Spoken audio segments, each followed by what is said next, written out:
আজ আমি ডিমের পুডিং বোনা করেছি বাসায়। কিভাবে করেছি ওটাই আপনাদের সাথে শেয়ার করছি। এই তো এখানে আমি পুডিং বানিয়ে নিয়েছি ডিমটাকে। এখানে নিয়েছি আমি 5টা ডিম। এখন আমি এটাকে আমার পছন্দ মতন পিস করে নেব। তারপরে এখন আমি ভেজে নেব। চুলার মধ্যে আগের থেকে তেল দিয়ে হলুদ লবণ দিয়ে বসিয়ে রেখেছিলাম। এখন আমি ডিমটি দিয়ে দিচ্ছি।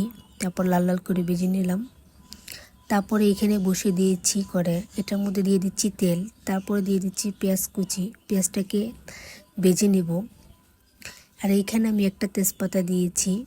তেজপাতাটার ঘ্রাণটা খুবই সুন্দর, তাই তো এখানে আমি আদা রসুন দিয়ে ভেজে নিয়েছি। তারপর দিয়ে দিলাম লবণ, হলুদের গুঁড়া, তারপর দিচ্ছি মরিচের গুঁড়া, ধনিয়ার গুঁড়া দিয়ে তারপর মশলাটাকে ভালো মতন কষিয়ে নেব।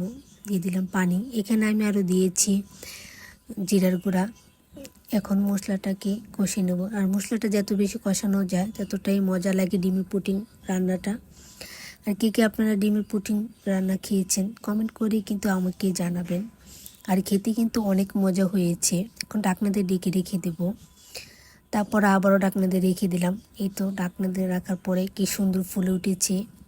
আর খেতে কিন্তু অনেক মজা হয়েছে। কথা বলতে বলতে আমার রান্নাটা হয়ে গিয়েছে। যদি আপনাদের কাছে ভালো লাগে কমেন্ট করে আমাকে জানাবেন। কে কোথা থেকে আমার ভিডিওটা দেখছেন এটাও কমেন্ট করে জানাবেন। আর খেতে কিন্তু অনেক মজা হয়েছে মাশাআল্লাহ। তো ভালো থাকবেন, সুস্থ থাকবেন। আল্লাহ হাফেজ।